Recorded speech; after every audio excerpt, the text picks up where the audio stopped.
Hi, everybody, and I'm John Garis, and welcome to another edition of My Community.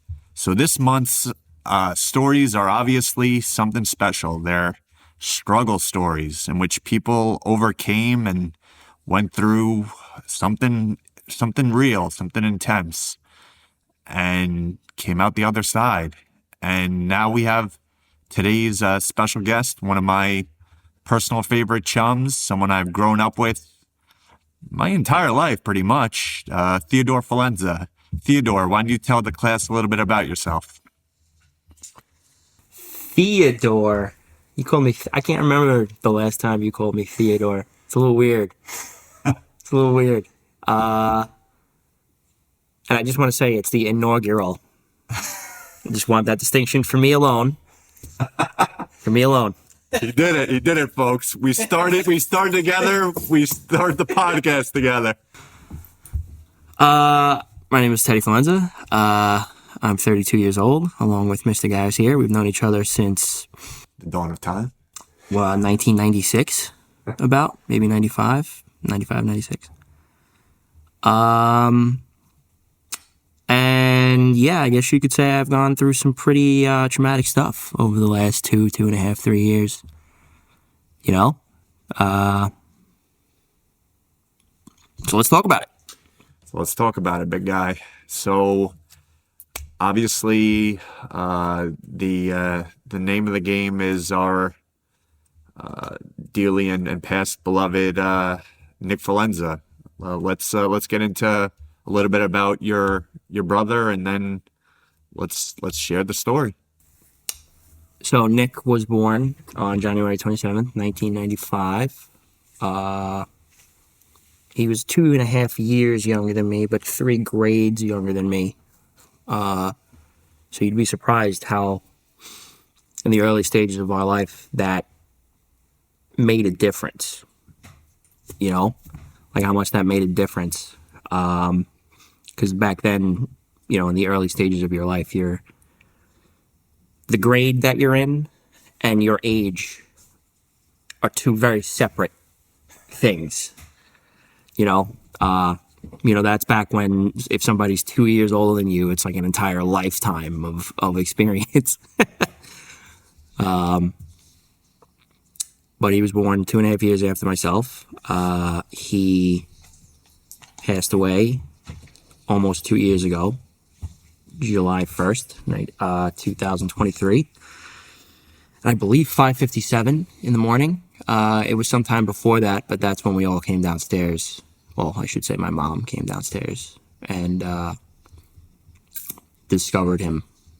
So it was sometime before that, but 5:57 is what it says on the death certificate. And we have a funny little joke because I don't know if I've ever told you this. The doctors kept telling him that he wasn't going to make it out of June. They kept saying, he's not going to make it out of June, not going to make it out of June. And we're convinced that he died on July 1st just to be a pain in the ass and make it out of June. He just had to make it to 12:01 on July 1st morning just to say, one last screw you to everybody that, I made it out of June. Just because you said I wasn't gonna. So, yeah, 28 years old. Wild. So, how obviously this is a game breaker for someone losing their kid brother and experiencing that in your life. How has this dramatically changed the course of your life? I mean, obviously, besides not being able to pick up the phone and talk to your brother, but more than that, how have you grown from this experience? What have you gone through this experience to come out the other side? So I want to start it with that I am not the only person that's ever lost a sibling, and I will never be the last person to ever lose a sibling. So it's very important for people in general to acknowledge the fact that your It's not an exclusive problem to you, and it will never be an exclusive problem to you. So there's a multitude of people that you know in your life that have dealt with something similar. Not everybody loses a brother or a sister that early and in that way, but there is somebody that you know along the path that has. Somebody's been there first. Somebody in whatever way, whether it be a brother or it be a lifelong friend that they treated as a brother or a sister, obviously. It's very important to remember that you're not alone, and it's not something that nobody else has ever dealt with, and obviously you don't want to be the person that has to deal with something like that and has to go through something like that. And you don't want anybody to have to go through something like that. The goal in life is to live until you're 100 years old and die peacefully in your sleep, before your younger brother or your younger sister. And then, a year or two later, they die in the same way. Nobody's sad. You're 100 years old. Same thing with your parents. You want everybody to live at 100 years old, die peacefully in your sleep. But that's just not the reality. But with something like this, I think the most important thing for you to remember as I say survivor, but I don't mean it that way, as the one who's still here, is just remember that they don't want you to mope. They wouldn't want you to be clammed up inside your shell. They don't want you to do any of that stuff. It's a bad hand. They were dealt a bad hand. But at the end of the day, I'm positive that any younger or older sibling that would go through something like this, if they can come back down as an Obi-Wan Kenobi Force Ghost and talk to you, the first thing they would say is, yo, stop being a little wimp, dude. Stop being a wimp. I couldn't make it. I didn't make it. You are making it. So you need to act like it. Don't clam yourself up. Don't lock yourself in your room. You can cry. You can be angry. You should be those things. It's not ideal, and it's not a nice thing when you lose a loved one like that. And you're allowed to be sad, and you're allowed to cry, and you're allowed to be angry, and you're allowed to be almost like an unknown emotion that you can't experience unless you're feeling or going through something like that. I don't really know exactly the emotion I'm trying to put my finger on, but it's just this unknown emotion that you don't experience unless you go through something like that. And take the time you need, take the time you need, and just make sure you come out the other side, though. Make sure that you're working to coming out on the other side how the person would want you to come out on the other side, So as far as ways you can remember him and things in his honor, I remember we had a discussion not too long ago. You said don't forget about me, right? Like how do you continue, and how do we continue to honor Nick and just the siblings of that have passed in general? What would you recommend for something like that? So I'm going to dive into the whole story about how everything played out with my brother, just because it's important for the whole picture to be painted. I will start with when he had found out that he wasn't going to make it. He brought my sister and myself into the hospital room, and he was laying on the bed, and he basically said to us, you guys are going to be around for a long time, and I'm not going to be there for it.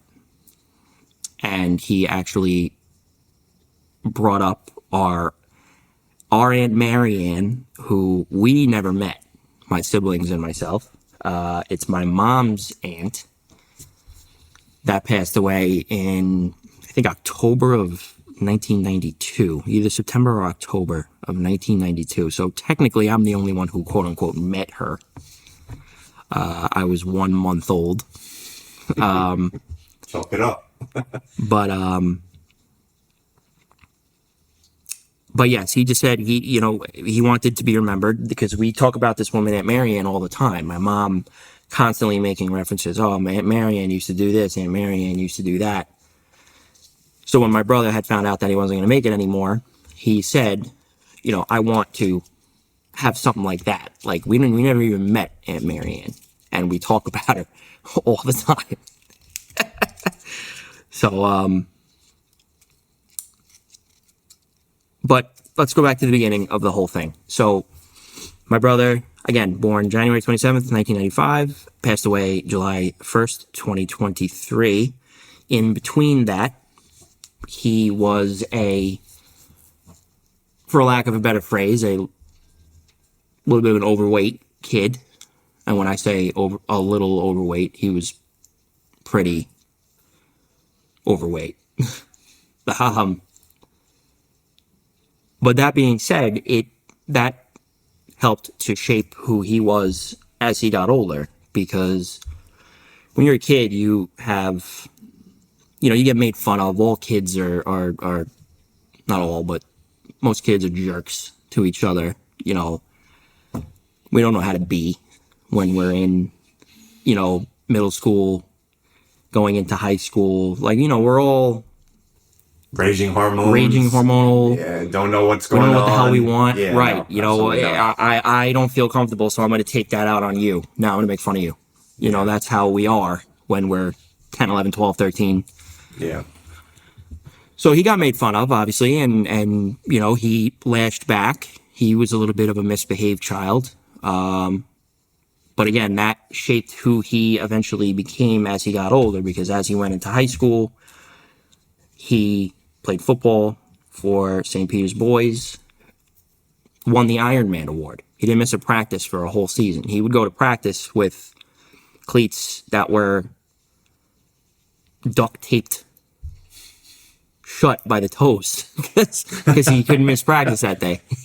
Like he had to go to practice, but oh crap, my cleats broke. But I can't go to the store because then I'll miss practice. So he that hardened him, literally, for lack of a better phrase, and not to sound corny or anything like that, but that hardened him taking those verbal beatings as a young child into his early teen years, because then when he got into high school, kid was super strong. I saw it myself. He could not go to the gym for the better part of 6-7 months and then walk back in the gym and deadlift 450 5 times. He had a natural strength to him that me and my sister don't have. But he definitely had it. And so that shaped who he was becoming. And he goes into high school, comes out of high school. He, I guess you could say, went through like a little bit of a rebellious phase, because who doesn't, when you finally have that freedom of basically doing whatever you want? Being a freshman in high school, you don't really have a curfew anymore. A freshman in college. You don't really have a curfew anymore. You're becoming an adult. That's kind of where you suss out what works for you, what doesn't work for you in life, So he actually skipped 2 years of schooling in between his senior year and when he started going to college. But in there, he wasn't doing nothing. He was, I think he worked for, I think it was a general contracting company, but they did windows, they did doors, he was doing that manual labor, learning a valuable life skill that I wish I did. So he was doing okay for himself. Eventually, he goes to school, gets his first college degree. All the while, still trying to figure out what he was going to do with his life. You know, he had a very weird calling, we'll say, a weird special calling, because he was one of the smartest people that I had ever met, and he was also meticulous. So he needed something that was that. Working for the city wasn't going to do it. Being a teacher wasn't going to do it. None of that was going to do it, right? So it took him a little time to figure out what he wanted, and in that phase, he actually was going through his own version of mental health struggle, because he was concerned about where was he going to go in life? Is he going to be enough? Is he going to be a success? Because at the end of the day, that was all that he cared about being, was a success. And he had his level of what success was. And yeah, it was a little bit of a high level. You know, you do have to start small. He had a very high expectation for himself, but, you know, good for him. People like that succeed in life. If it takes a little bit longer, usually people like that succeed, and they succeed greatly. So anyway, he figures out what he wants to do. He goes to law school, Pace University, gets a scholarship with the Bronx DA, I believe. Not a scholarship, I'm sorry, internship with the Bronx in New York. DA. Makes it through his first full semester of schooling without a hitch. Second semester comes, realizes how hard it was. Didn't back down at all whatsoever. I walked into his room one day. He had a whiteboard filled with clauses and estate law and contracts, you know, all these things on his whiteboard. And then he had Fox Business on the TV. And he's listening to Fox Business on TV. And then I go around the corner into his room, and he's got, I don't remember what it's called, whatever the version of CNN Business is. He's got that on that TV. And then he's got Bloomberg on his laptop. So he's playing 3 different channels. He's got a whiteboard filled with clauses and estate law and contracts and whatever else. And he's got his notepad in front of him with whatever notes he was working on directly at the time. So that's the kind of person that you were dealing with him. Literally like those movie hackers where there's like 3 different screens and they're like sliding around on a chair, like doing 5 different things at once, you know, with the glasses. But he did it. He did it well. He was a successful investor for a time too. Because of his meticulous nature, he was able to can't predict the stock market, but, you know, you can make informed guesses, and he made informed guesses. And I think one time he made $28,000 in a investment transaction and just didn't tell anybody, because I guess that's a normal thing for him. You know, if I did a $28,000 investment profit, I'm telling every single person I know. But I guess that was just normal for him. But he finishes his first year of law school, September 15th of 2022. I wake up. I had worked midnight that morning. I wake up at around 10:30 from a text from my mom saying that they were in the hospital because Nicholas had to get taken there because he was in such pain that he couldn't even stand in the shower.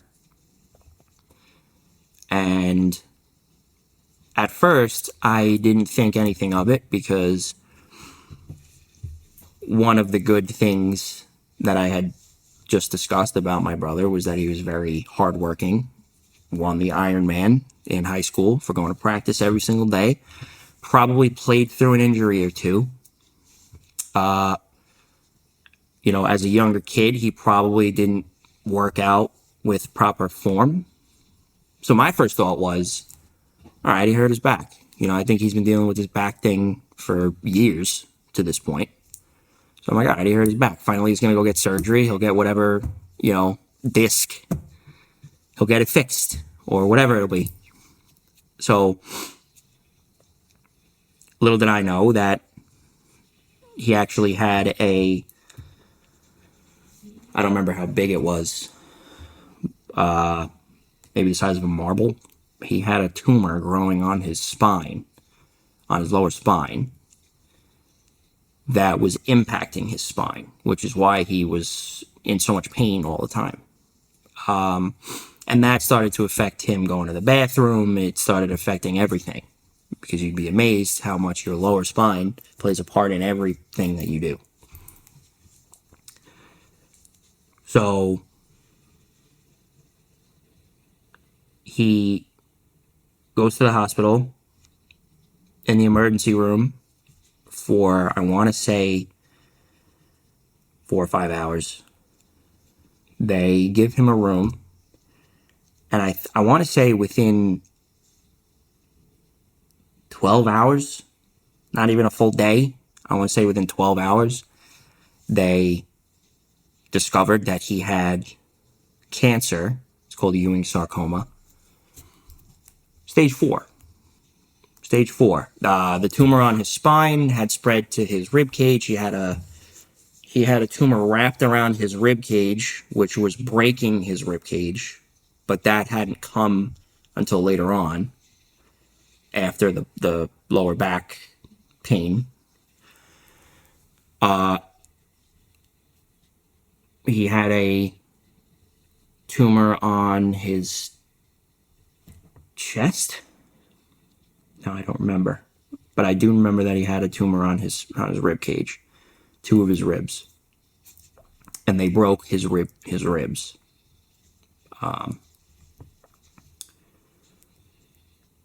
So that day, September 15th, 2022, was the start of the saga, we'll say, of what ended up being the end of my brother's life.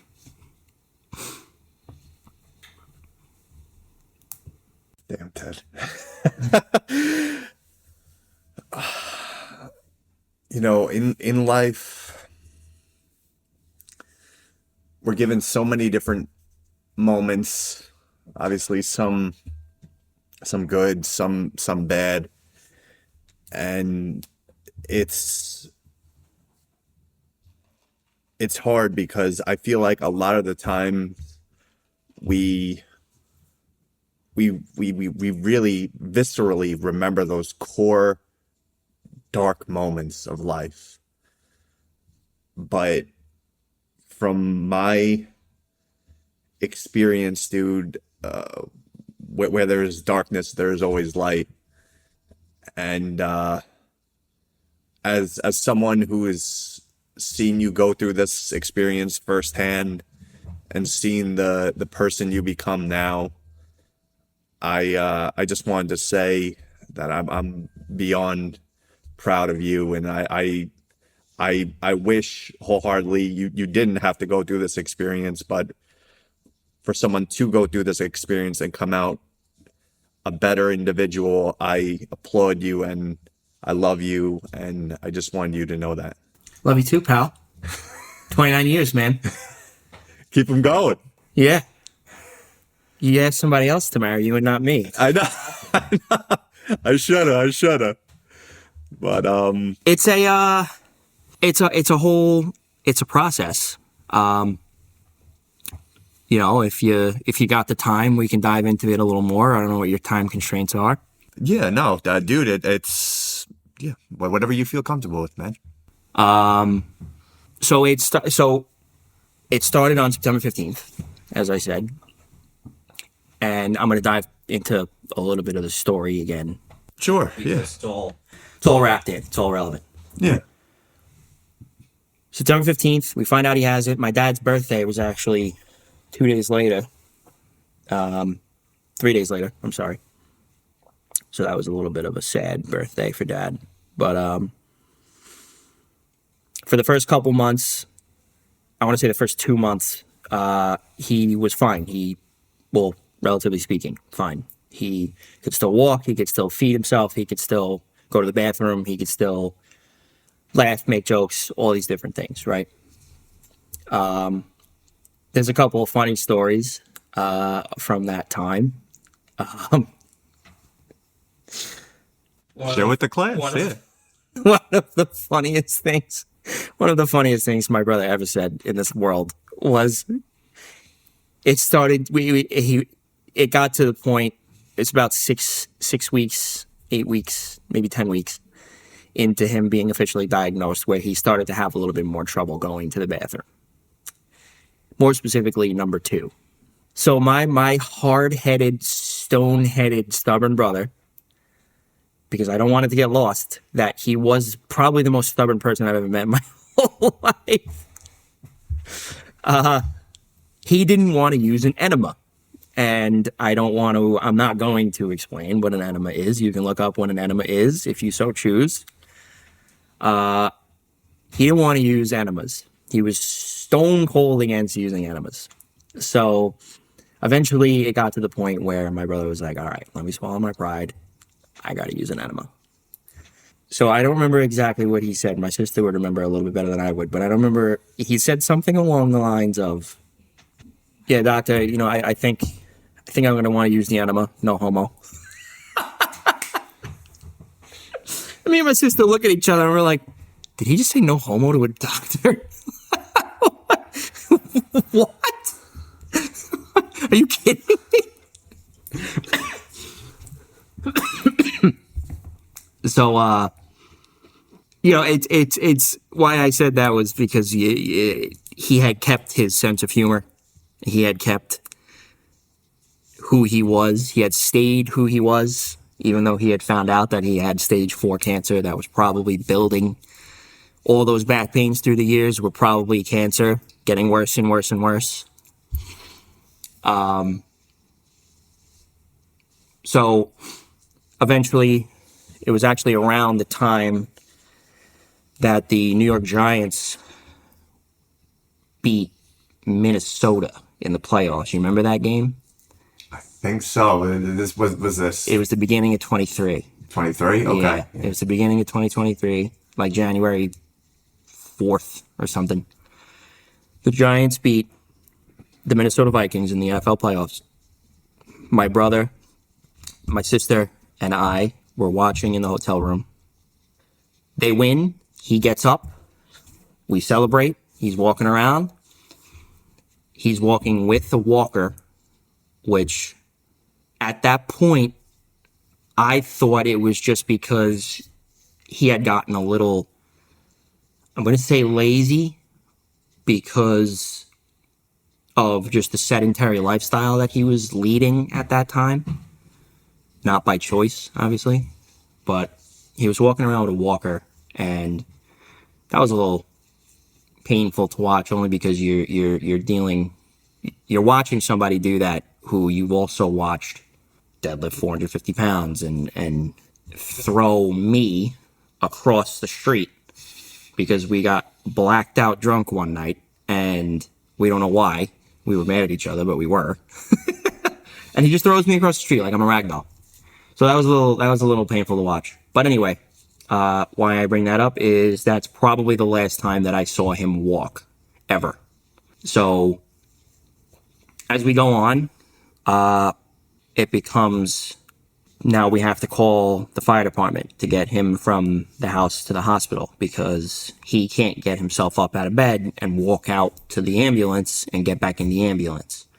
So we literally had to strap him to the little gurney and carry him out of the house to the ambulance, who then took him to the hospital. And it just started getting worse and worse and worse, and not walking, not eating.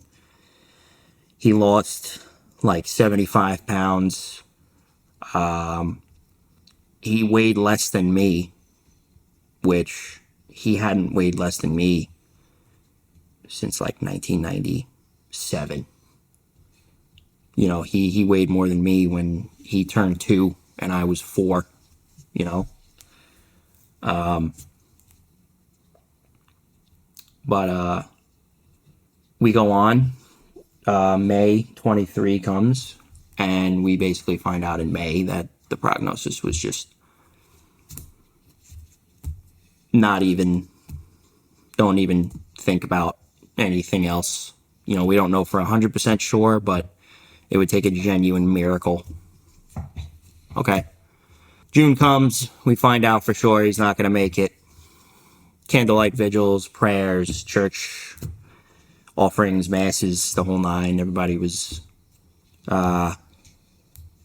sending their love our way. And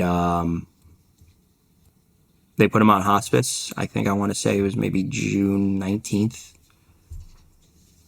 of 2023. And he makes it for another 11 days, 12 days, whatever. Forgot how many days are in June. Was it 30 in June? Mm-hmm. I think so, actually. I have no idea. Yeah, 30.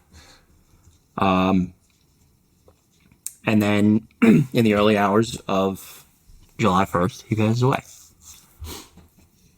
And the day he passed away was the day that I decided to myself that I'm going to start riding my bike to work, which was actually a very good decision because there was a very soothing thing about riding up the West Side Highway to where my location was at the time. But anyway, my mother calls me. She tells me that he passed away. I don't think that I cried harder in my life, like literally wailing in the car, like wailing out. Oh man, I just don't know. There's not like another way to describe it. It was literally just wailing. It was like the ugliest cry you've ever seen in a human. So I go to the house. He's there in the bed, laying in the dining room because we couldn't bring him upstairs. We had to put his bed in the dining room. And he's cold. And his eyes were a little open. So we actually closed them. And me and my sister took a picture holding his hand. And that picture, I'm not like a big picture guy at all. But for me, that moment felt important to get a picture. Even though you could probably count on 2 hands how many pictures me and my brother had in life, which actually is a big regret of mine. But for whatever reason, my first reaction is never to whip out my phone and take a picture. But for some reason, in that moment, standing next to my sister, standing next to my brother, it was, I need a picture of this exact moment right here. Because this is literally the last that I'm ever going to see of him. So, we take a picture. It's actually on my Instagram, at Teddy Forlenza, if you want to go take a look. We take the picture. The nurse comes, pronounces him, obviously, officially deceased. What the heck are they? It's not a coroner. The people who work for the morgue. The morticians. Morticians come. They take him out of the house. One last little funny story that I wanna add, because this is my brother to the T. There was this bird, and it must have been a family of birds, because there was this bird that used to attack only my brother when he would come home, because we had the power line over our house. So this bird used to attack him however often. And that lasted for like 5 or 6 years. So unless if it was the same bird, good for him for having the tenacity to just be so angry at my brother that you attack him every time you see him. Dude, that's like cartoon-like. Or it was a generational hatred, and the bird had a kid and taught that kid to hate my brother. So, yeah, and I'm not even kidding. Like, I remember one time, this bird, my brother was sitting on the couch and we had a big window. We have a big window at my parents' house that looks out onto the street. You could see, if you're on the power line, you could see directly into the house and see the couch.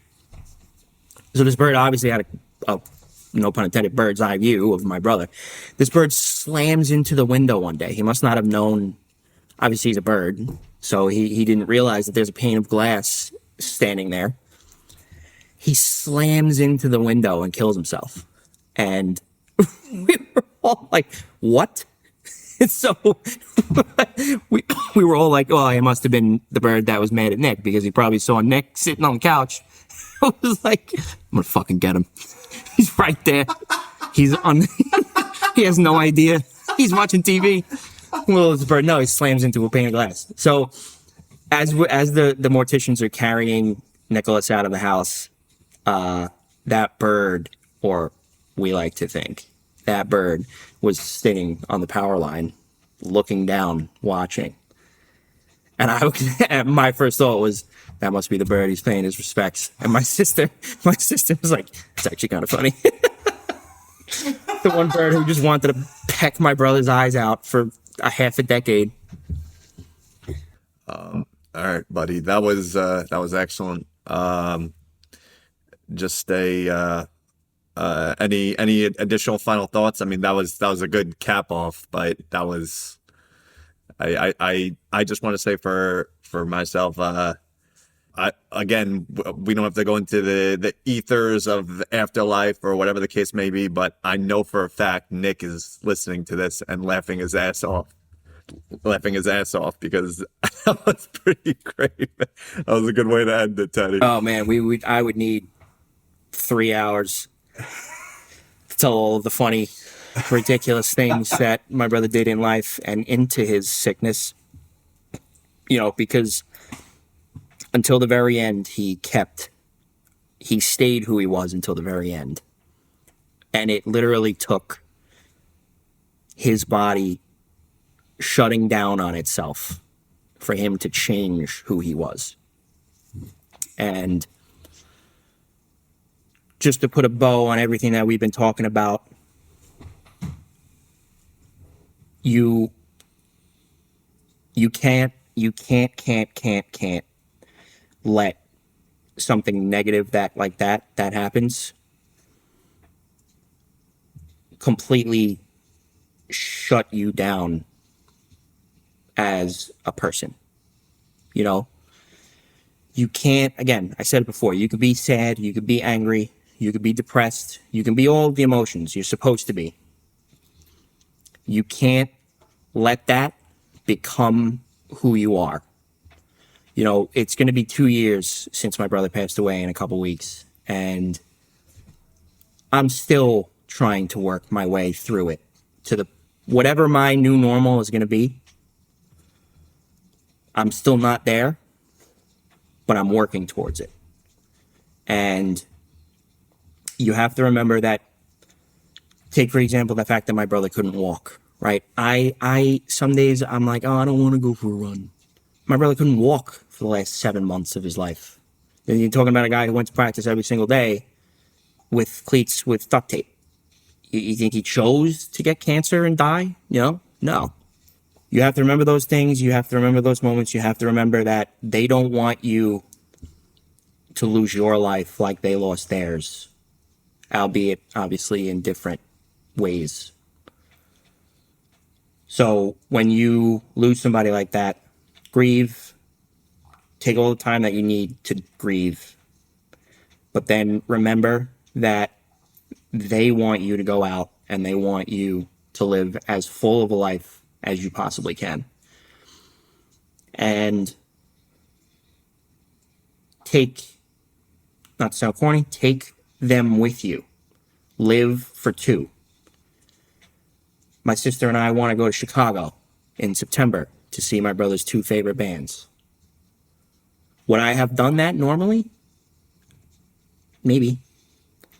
Is there an added level now? Is Nick pushing us a little bit to do it, go.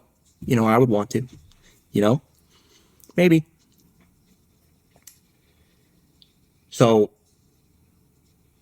don't lose who you are. Don't lose what you want to be because you went through something that is, there's no other way to put it. It's traumatic to deal with something like this. To watch a person who was who he was wither to nothing is not easy. Talking about children, talking about wives, talking about families, talking about all these things that now he can't experience is hard too. But now you have a reason to do that. More of a reason to be a good father, be a good uncle. If my sister ever has kids, to be a good uncle, and it'll be a fun day when, this is a little bit of a dark joke, it'll be a fun day when I could say, if your uncle was here right now, he'd be beating the shit out of you. You want to misbehave? If your uncle was here right now, he'd be beating the shit out of you. Oh man! All right, Ted, that was excellent, my friend. And again, I know wherever Nikki is, he definitely is getting a kick out of this. But that's all the time we have for my community. You stay.